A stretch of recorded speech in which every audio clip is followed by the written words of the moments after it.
सुखदं च सुरद्रुवम् पीनवृत्तमहाबाहुं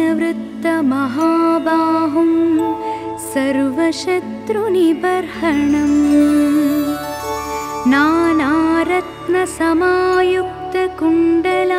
नानारत्नसमायुक्तकुण्डलादिविभूषितं सर्वदाभीष्टदातारं सतां वै दृढमाहवे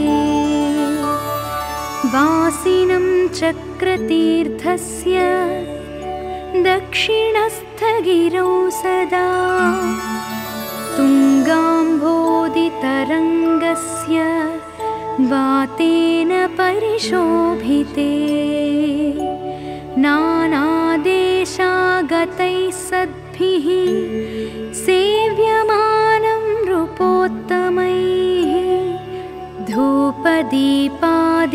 धूपदीपादिनैवेद्यैः पञ्चखाद्यैश्च शक्तितः भजामि श्रीहनुमन्तं हेमकान्तिसमप्रभं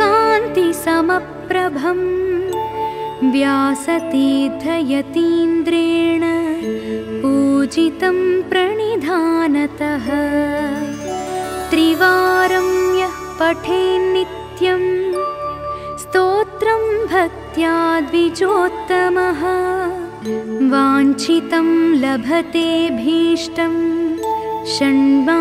षण्मासाभ्यन्तरे खलु पुत्रार्थी लभते पुत्रं यशोर्थी लभते यशः विद्यार्थी लभते विद्यां धनार्थी लभते धनम् सर्वधा मास्तु सन्देहो हरिः साक्षी जगत्पतिः यः करोत्यत्र सन्देहं स याति निरयं ध्रुवम् नमामि दूतं रामस्य सुखदं च सुरद्रुवम् पीनवृत्तमहाबाहुं सर्वशत्रुनिबर्हणम्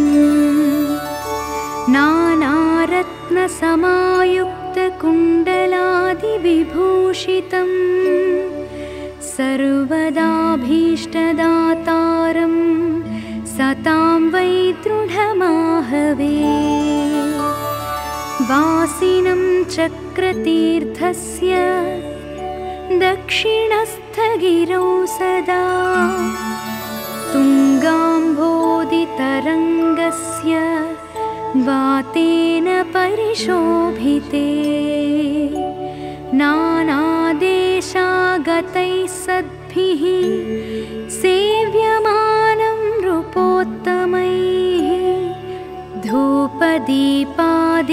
धूपदीपादिनैवेद्यैः पञ्चखाद्यैश्च शक्तितः भजामि श्रीहनुमन्तं हेमकान्तिसमप्रभं व्यासतीर्थयतीन्द्रेण पूजितं प्रणिधानतः त्रिवारं यः पठेन्नित्यं स्तोत्रं भक्त्या द्विजोत्तमः वाञ्छितं लभते भीष्टं षण्मासाभ्यन्तरे खलु पुत्रार्थी लभते पुत्रं यशोर्थी लभते यशः विद्यार्थी लभते विद्यां धनार्थी लभते धनम् सर्वधा मास्तु सन्देहो हरिः साक्षी जगत्पतिः यः करोत्यत्र सन्देहं स याति निरयं ध्रुवम् नमामि दूतं रामस्य सुखदं च सुरद्रुवम् पीनवृत्तमहाबाहुं सर्वशत्रुनिबर्हणम्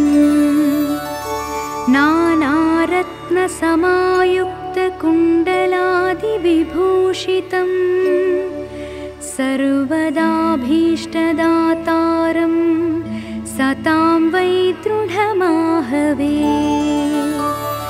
वासिनं चक्रतीर्थस्य दक्षिणस्थगिरौ सदा तुङ्गाम्भोदितरङ्गस्य वातेन परिशोभिते। नानादेशागतैः सद्भिः सेव्यमानं नृपोत्तमैः धूपदीपादिनैवेद्यैः पञ्चखाद्यैश्च शक्तितः। भजामि श्रीहनुमन्तं हेमकान्तिसमप्रभं व्यासतीर्थयतीन्द्रेण पूजितं प्रणिधानतः। त्रिवारं यः पठेन्नित्यं स्तोत्रं भक्त्या द्विजोत्तमः वाञ्छितं लभतेऽभीष्टं षण्मासाभ्यन्तरे खलु। पुत्रार्थी लभते पुत्रं यशोर्थी लभते यशः विद्यार्थी लभते विद्यां धनार्थी लभते धनम्। सर्वधा मास्तु सन्देहो हरिः साक्षी जगत्पतिः यः करोत्यत्र सन्देहं स याति निरयं ध्रुवम्। नमामि दूतं रामस्य सुखदं च सुरद्रुवम् पीनवृत्तमहाबाहुं सर्वशत्रुनिबर्हणम्। नानारत्नसमायुक्तकुण्डलादिविभूषितं सर्वदाभीष्टदातारं सतां वै दृढमाहवे। वासिनं चक्रतीर्थस्य दक्षिणस्थगिरौ सदा तुङ्गाम्भोदितरङ्गस्य वातेन परिशोभिते। नानादेशागतैः सद्भिः सेव्यमानं नृपोत्तमैः धूपदीपादिनैवेद्यैः पञ्चखाद्यैश्च शक्तितः। भजामि श्रीहनुमन्तं हेमकान्तिसमप्रभं व्यासतीर्थयतीन्द्रेण पूजितं प्रणिधानतः। त्रिवारं यः पठेन्नित्यं स्तोत्रं भक्त्या द्विजोत्तमः वाञ्छितं लभतेऽभीष्टं षण्मासाभ्यन्तरे खलु। पुत्रार्थी लभते पुत्रं यशोर्थी लभते यशः विद्यार्थी लभते विद्यां धनार्थी लभते धनम्। सर्वधा मास्तु सन्देहो हरिः साक्षी जगत्पतिः यः करोत्यत्र सन्देहं स याति निरयं ध्रुवम्। नमामि दूतं रामस्य सुखदं च सुरद्रुवम् पीनवृत्तमहाबाहुं सर्वशत्रुनिबर्हणम्। नानारत्नसमायुक्तकुण्डलादिविभूषितं सर्वदाभीष्टदातारं सतां वै दृढमाहवे। वासिनं चक्रतीर्थस्य दक्षिणस्थगिरौ सदा तुङ्गाम्भोदितरङ्गस्य परिशोभिते नानादेशागतैः सद्भिः सेव्यमानं नृपोत्तमैः धूपदीपादिनैवेद्यैः पञ्चखाद्यैश्च शक्तितः भजामि श्रीहनुमन्तं हेमकान्तिसमप्रभं व्यासतीर्थयतीन्द्रेण पूजितं प्रणिधानतः त्रिवारं यः पठेन्नित्यं स्तोत्रं भक्त्या द्विजोत्तमः वाञ्छितं लभतेऽभीष्टं षण्मासाभ्यन्तरे खलु पुत्रार्थी लभते पुत्रं यशोर्थी लभते यशः विद्यार्थी लभते विद्यां धनार्थी लभते धनम् सर्वधा मास्तु सन्देहो हरिः साक्षी जगत्पतिः यः करोत्यत्र सन्देहं स याति निरयं ध्रुवम् नमामि दूतं रामस्य सुखदं च सुरद्रुवम् पीनवृत्तमहाबाहुं सर्वशत्रुनिबर्हणम्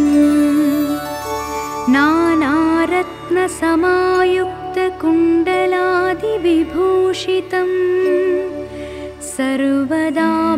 सर्वदाभीष्टदातारं सतां वै दृढमाहवे वासिनं चक्रतीर्थस्य दक्षिणस्थगिरौ सदा तुङ्गाम्भोदितरङ्गस्य वातेन परिशोभिते नानादेशागतैः सद्भिः सेव्यमानं नृपोत्तमैः धूपदीपादिनैवेद्यैः पञ्चखाद्यैश्च शक्तितः भजामि श्रीहनुमन्तं हेमकान्तिसमप्रभं व्यासतीर्थयतीन्द्रेण पूजितं प्रणिधानतः त्रिवारं यः पठेन्नित्यं स्तोत्रं भक्त्या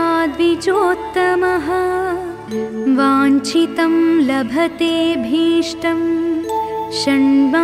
षण्मासाभ्यन्तरे खलु पुत्रार्थी लभते पुत्रं यशोर्थी लभते यशः विद्यार्थी लभते विद्यां धनार्थी लभते धनम् सर्वधा मास्तु सन्देहो हरिः साक्षी जगत्पतिः यः करोत्यत्र सन्देहं स याति निरयं ध्रुवम् नमामि दूतं रामस्य सुखदं च सुरद्रुवम् पीनवृत्तमहाबाहुं सर्वशत्रुनिबर्हणम्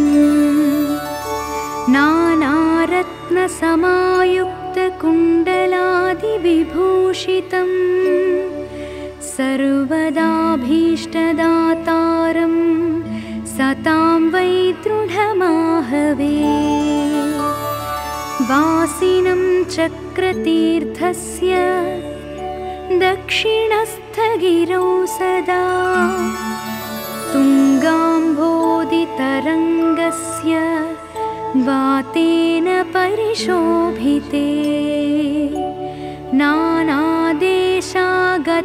सद्भिः सेव्यमानं नृपोत्तमैः धूपदीपादिनैवेद्यैः पञ्चखाद्यैश्च शक्तितः भजामि श्रीहनुमन्तं हेमकान्तिसमप्रभं व्यासतीर्थयतीन्द्रेण पूजितं प्रणिधानतः त्रिवारं यः पठेन्नित्यं स्तोत्रं भक्त्या द्विजोत्तमः वाञ्छितं लभते भीष्टं षण्मासाभ्यन्तरे खलु पुत्रार्थी लभते पुत्रं यशोर्थी लभते यशः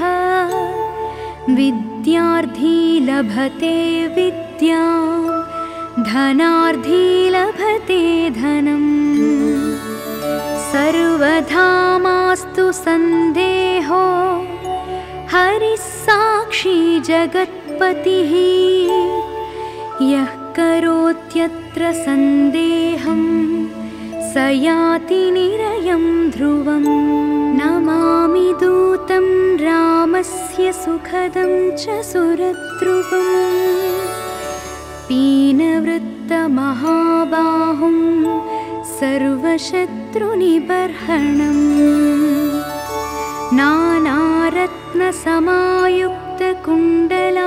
नानारत्नसमायुक्तकुण्डलादिविभूषितं सर्वदाभीष्टदातारं सतां वै दृढमाहवे वासिनं चक्रतीर्थस्य दक्षिणस्थगिरौ सदा तुङ्गाम्भोदितरङ्गस्य वातेन परिशोभिते नानादेशागतैः सद्भिः सेव्यमानं नृपोत्तमैः धूपदीपादिनैवेद्यैः पञ्चखाद्यैश्च शक्तितः भजामि श्रीहनुमन्तं हेमकान्तिसमप्रभं व्यासतीर्थयतीन्द्रेण पूजितं प्रणिधानतः त्रिवारं यः पठेन्नित्यं स्तोत्रं भक्त्या द्विजोत्तमः वाञ्छितं लभते भीष्टं षण्मासाभ्यन्तरे खलु पुत्रार्थी लभते पुत्रं यशोर्थी लभते यशः विद्यार्थी लभते विद्यां धनार्थी लभते धनम् सर्वथा मास्तु सन्देहो हरिः साक्षी जगत्पतिः यः करोत्यत्र सन्देहं स याति निरयं ध्रुवम् नमामि दूतं रामस्य सुखदं च सुरद्रुवम् पीनवृत्तमहाबाहुं सर्वशत्रुनिबर्हणम्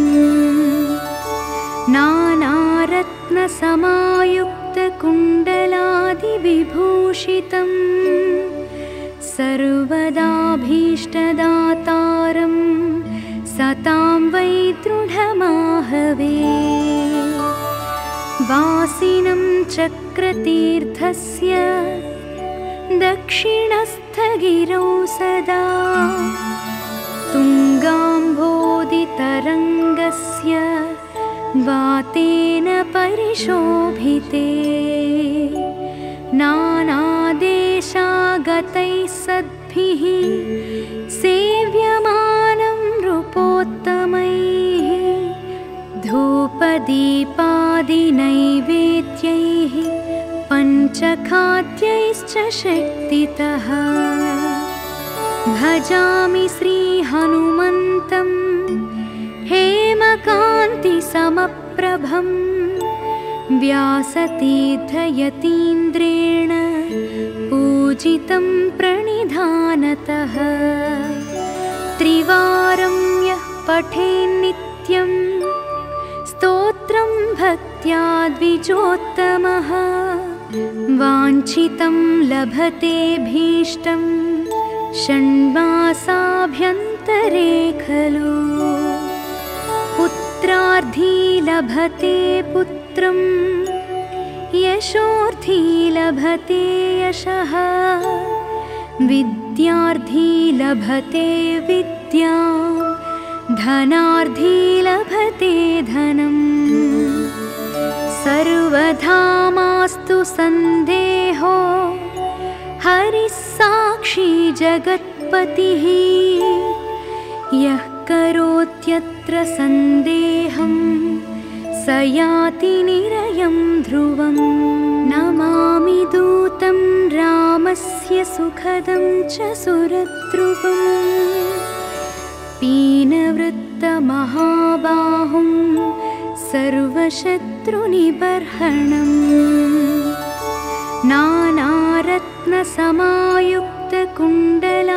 नानारत्नसमायुक्तकुण्डलादिविभूषितं सर्वदाभीष्टदातारं सतां वै दृढमाहवे वासिनं चक्रतीर्थस्य दक्षिणस्थगिरौ सदा तुङ्गाम्भोदितरङ्गस्य वातेन परिशोभिते नानादेशागतैः सद्भिः सेव्यमानं नृपोत्तमैः धूपदीपादिनैवेद्यैः पञ्चखाद्यैश्च शक्तितः भजामि श्रीहनुमन्तं हेमकान्तिसमप्रभं व्यासतीर्थयतीन्द्रेण पूजितं प्रणिधानतः त्रिवारं यः पठेन्नित्यं स्तोत्रं भक्त्या द्विजोत्तमः वाञ्छितं लभते भीष्टं षण्मासाभ्यन्तरे खलु पुत्रार्थी लभते पुत्रं यशोर्थी लभते यशः विद्यार्थी लभते विद्यां धनार्थी लभते धनम् सर्वथा मास्तु सन्देहो हरिः साक्षी जगत्पतिः यः करोत्यत्र सन्देहं स याति निरयं ध्रुवम् नमामि दूतं रामस्य सुखदं च सुरद्रुवम् पीनवृत्तमहाबाहुं सर्वशत्रुनिबर्हणम्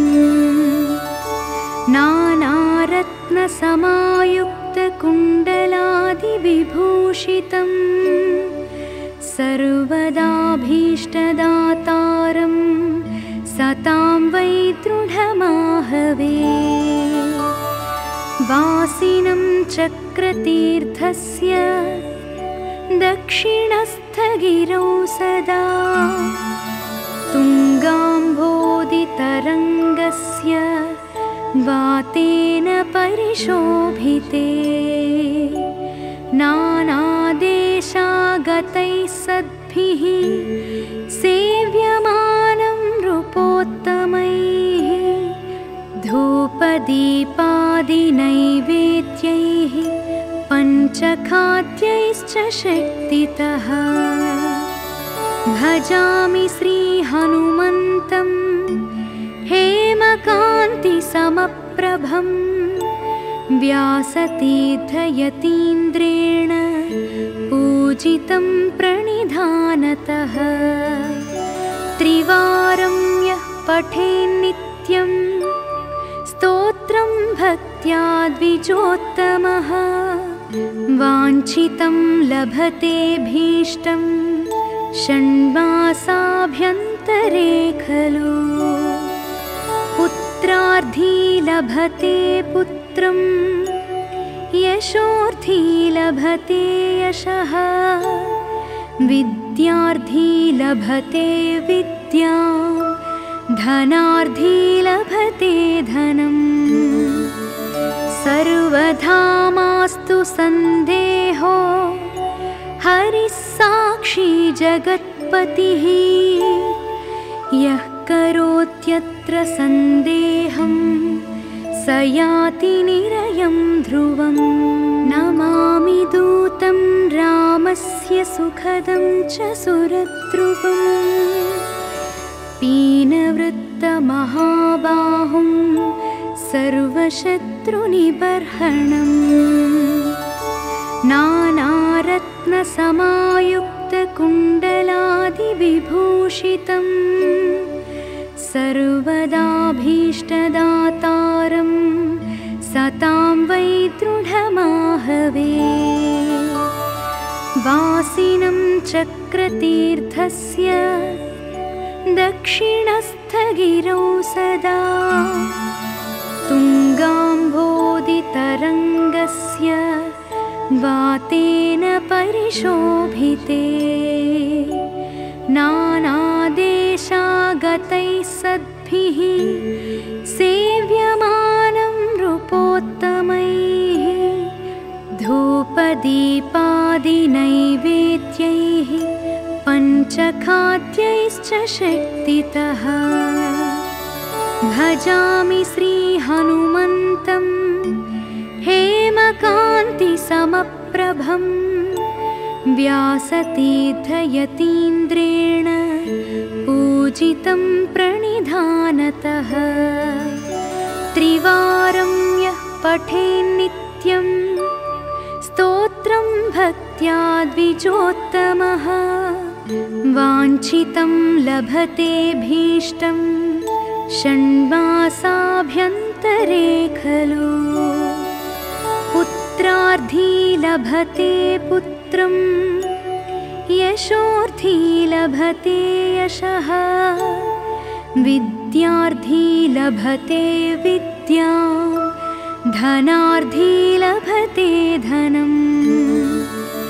सर्वधा मास्तु सन्देहो, हरिः साक्षी जगत्पतिः। यः करोत्यत्र सन्देहं, स याति निरयं ध्रुवम्। नमामि दूतं रामस्य सुखदं च सुरद्रुवम्। पीनवृत्तमहाबाहुं सर्वशत्रुनिबर्हणम्। नानारत्नसमायुक्तकुण्डलादिविभूषितं, सर्वदाभीष्टदातारं सतां वै दृढमाहवे। वासिनं चक्रतीर्थस्य दक्षिणस्थगिरौ सदा, तुङ्गाम्भोदितरङ्गस्य वातेन परिशोभिते। नानादेशागतैः सद्भिः सेव्यमानं नृपोत्तमैः। धूपदीपादिनैवेद्यैः पञ्चखाद्यैश्च शक्तितः। भजामि श्रीहनुमन्तं हेमकान्तिसमप्रभं। व्यासतीर्थयतीन्द्रेण पूजितं प्रणिधानतः। त्रिवारं यः पठेन्नित्यं, स्तोत्रं भक्त्या द्विजोत्तमः। वाञ्छितं लभते भीष्टं, षण्मासाभ्यन्तरे खलु। पुत्रार्थी लभते पुत्रं, यशोर्थी लभते यशः। विद्यार्थी लभते विद्यां, धनार्थी लभते धनम्। सर्वधा मास्तु सन्देहो, हरिः साक्षी जगत्पतिः। यः करोत्यत्र सन्देहं, स याति निरयं ध्रुवम्।